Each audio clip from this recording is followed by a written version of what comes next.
Bonjour à tous et bienvenue dans ce Tutotech numéro 1.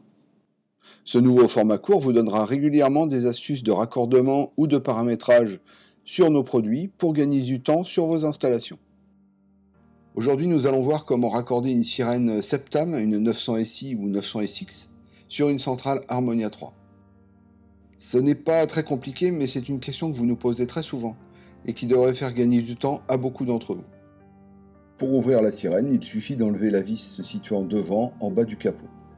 À l'intérieur, sur la carte mère, on trouve le bornier de raccordement de la sirène. Pour raccorder la sirène, vous avez besoin d'un câble de 3 paires. La principale difficulté réside dans le raccordement de l'autosurveillance. Pour rester conforme aux normes NFA2P, celui-ci ne se fait pas sur l'entrée AS de la centrale, mais sur une entrée paramétrée avec la fonction 18 défaut sirène et en équilibré fermé.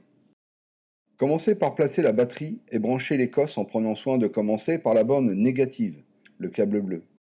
Nous vous conseillons de commencer par la batterie plutôt que par l'alimentation par la centrale, car, dans le cas contraire, la sortie défaut DF sera active pendant les 12 heures suivantes, jusqu'au prochain autotest de batterie. Une petite astuce. Lors du premier raccordement, la sirène ne déclenche pas lorsque vous branchez la batterie, et ce, même si le plus de blocage n'est pas présent depuis la centrale. Les sirènes Crystal 900SI et 900SX ont besoin d'une première disparition du plus de blocage pour s'initialiser. Une option très pratique lors de l'installation qui évite de se prendre les 120 décibels dans les oreilles. Passons au raccordement proprement dit. Raccordez le plus 14 volts de charge sur la borne C. Raccordez le 0 V sur la borne 0 V. Installez une résistance de 1 kΩ entre les bornes 0 V et DF. Puis une autre entre DF et AS2 de la sirène. Raccordez enfin AS1 de la sirène vers l'entrée de la centrale paramétrée en équilibré fermé et avec la fonction 18 défaut sirène. Ce raccordement permet le traitement de l'autosurveillance et du défaut sirène sur une seule et même entrée et cela fonctionne de la façon suivante. On récupère d'abord le 0 V qui sert également pour l'alimentation de la sirène.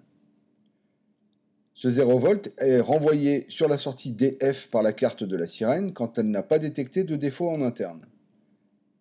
Le courant passe par une résistance de 1 kΩ raccordée en série sur la boucle, puis passe par le contact d'autosurveillance de la sirène.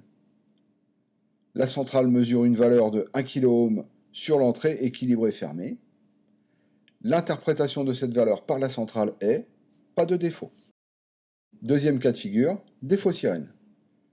Si la sirène détecte un défaut interne, défaut d'autotest effectué toutes les 12 heures, elle coupe l'arrivée du 0 V de sa sortie défaut. Le courant doit désormais passer par la deuxième résistance pour circuler. Pour rappel, le courant passe toujours par le chemin le plus facile. La centrale mesure désormais 2 kΩ, elle en déduit que l'entrée est équilibrée ouverte. L'interprétation de cette valeur par la centrale est défaut sirène. Troisième cas de figure, défaut autosurveillance. À la rupture de la boucle d'autosurveillance provoquée par exemple par l'ouverture du capot de la sirène, la centrale mesure une valeur de résistance infinie et en déduit que l'entrée est coupée. L'interprétation de cette valeur par la centrale est autosurveillance sirène. Cette même interprétation sera faite par la centrale si l'entrée est en court-circuit et passe à 0 ohm. Voyons enfin comment piloter et déclencher cette sirène. Raccordez le plus de blocage venant d'une sortie de la centrale paramétrée avec la fonction 10, sirène extérieure, sur la borne BL de la sirène. Puis le plus de blocage flash venant d'une sortie de la centrale paramétrée avec la fonction 11, sirène intérieure, sur la borne FL de la sirène. De cette façon, le flash fonctionne pendant toute la durée de l'alarme. Voilà, votre sirène est maintenant raccordée selon les nouvelles normes NFA2P basées depuis 3 ans sur les réglementations européennes EN. Les sirènes Crystal disposent d'une cordelette que vous pouvez fixer au capot afin de le suspendre lors de vos manipulations en hauteur. Septam a prévu cette astuce pour vous faciliter la vie et ne pas risquer d'endommager le capot de la sirène. Son installation ne prend que 10 secondes. Il suffit de coincer la cordelette avec la vis de fixation à l'intérieur du capot et le tour est joué.